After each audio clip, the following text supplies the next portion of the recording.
about one of my favorite things about the markets, and that's moving averages. I love moving averages. I know that sounds weird.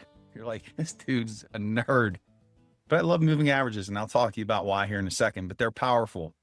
So this second step in the process, after we find out where we are in terms of trend, in terms of market cycles, is we need to understand support, resistance, and moving averages. And a lot of times our moving averages are going to tell us where the support is.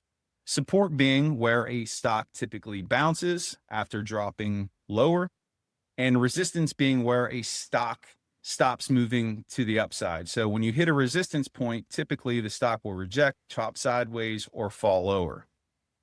And the lines on our chart tell us where to buy, where to sell, and where risk lives. And that's why it is so important. And that's why we're going to spend some time talking about this here tonight. So simple moving averages, or SMAs, right? That's abbreviation for the simple moving averages. If you hear me say SMA, that's what we're talking about. And what you need to know about a simple moving average in its basic form is it's the average price, average closing price over a certain number of days. So if we're looking at a 10-day simple moving average, we just take the 10 closing prices over that 10-day period. We add them up, divided by 10. That gives us our 10-day average, right? And that updates daily, okay? For swing trading, because this is a longer term thing, there are 3 simple moving averages that we want to use. And I'll show you how to put these on your charts. If you went through the Wealth Accelerator, you already know about these, but we're going to do it again quickly. But the first one is our 50-day SMA, 50 simple moving average. Now, this SMA tells us the short-term trend. And if we are in a strong bullish trend, we are above all those moving averages, and we see a stock pull back into the 50, that's solid, because that tells us that, hey, we're close to a near-term support in a healthy bull trend. And typically, if you get something like this in a stock that has been moving higher and is just getting a pullback, that's healthy. And typically the bounce will come in at that point. So that's the 50's shorter term. And then there is the 100-day, the 100 average price over 100 days. It's medium term support. And so when we're looking at our simple moving averages on the chart, if we see the stock break down through the 50, but comes down to the 100 and bounces, that could be a healthy sign too, right? Because oftentimes, and I'll show you a few charts, the 100 is a spot where buyers will step in, where your large institutions will step in with major orders and buy. All right. But here's the thing to keep in mind. When you break below the 100 SMA, that is a reason to exercise caution and just say, okay, there's a little bit of weakness here. I've got to wait and monitor this thing before I do anything. All right. But when you bounce and break above it, momentum is building again. All right. And then we get into our 200 SMA, right? The 200-day moving average. This is the biggie, the big one, the big boy. And I will say this, and you may have heard me say this in the Wealth Accelerator class, nothing good happens below the 200. And if a stock that you're in happens to drop below the 200, you hope that it's just doing a visit to grandma's house and it's out of there in the next couple days. Because if it goes below that 200 and camps out and sets up shop, it could be there for quite some time. It could be in a longer duration bearish trend, and nothing good happens there. All right. So this is what separates bull from bear territory. When you get below that 200, you're bearish. And if you're above it, you're bullish, period.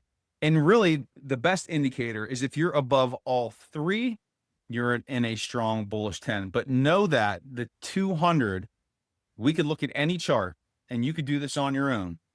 And you could just have the 50, the 100, the 200 on it. And as you're going through it on the daily chart, if it's below, if a ticker's below the 200, you're saying, yep, I can't do anything with this one yet, right? And you know it's in a bearish trend. So what does this mean, right? You might be saying, all right, great, Jeremy, 50, 100, 200. How do we use them? So if we have a stock that's in a strong bullish trend and the overall trend in the market is bullish and it pulls back into the 50 simple moving average, this could be a potential buy and an opportunity for a swing trade. All right. If the stock holds above the 200 SMA, it's still a bullish environment. So let's say we have our 50 here, we have our 100, and then here's our 200. So let's say that the price action drops down below the 50, drops down below the 100, but starts coming back up. That is still in a bullish trend because it is above the 200. It came down, consolidated, chopped around a little bit by that 100 and then resumed upward, right? It's above that 200. That's still bullish. But if we were to do something like this, where we broke down through the 50, broke down through the 100, and broke down through the 200, then we have to exercise extreme caution because that can indicate a trend change, right? So the 200, very important. So SMA stacking, again, just like I was saying earlier, if you're above all the moving averages, you're in a strong bullish trend. And you're hoping at that point, oh, let me get a retest into that 50. And then you could play that bounce, right? So above all the moving average, strong bullish trend. If you're below all three of those moving averages, strong bearish trend. And more likely, or more often than not, what will happen is when you get a bounce, when you're below that 200 and you start to push up into that 200, this 200 will function as a resistance and bang, you're going to come lower. Okay. So what I've been talking about here is the daily chart. I would also encourage you to look at the weekly chart as well, because you can see where the 50 simple moving average on the weekly is, the 100 simple moving average on the weekly, and the 200 on the weekly. And here's what I will tell you. The longer the time frame, the more reliable that price information. So the daily is the standard for swing trading, but you also want to use the weekly. And I would even say you want to look at the monthly. Now, I don't want you to feel overwhelmed like you have to be doing all three of those when you start out, but at least the daily, and occasionally you're looking at the weekly in support of that, because it's just going to give you more reliable information because the time frame is so long. All right. And then the last thing in terms of thinking about your moving averages, these are zones. All right. They're not exact numbers. So let's say here's your 50, here's your 100. If the price comes down to that 100 and breaks below it a little bit, but it's still hanging around that 100, think of it in terms of a range. As long as it's hanging out by that price point, that's still showing that it's sticky as a support. Right?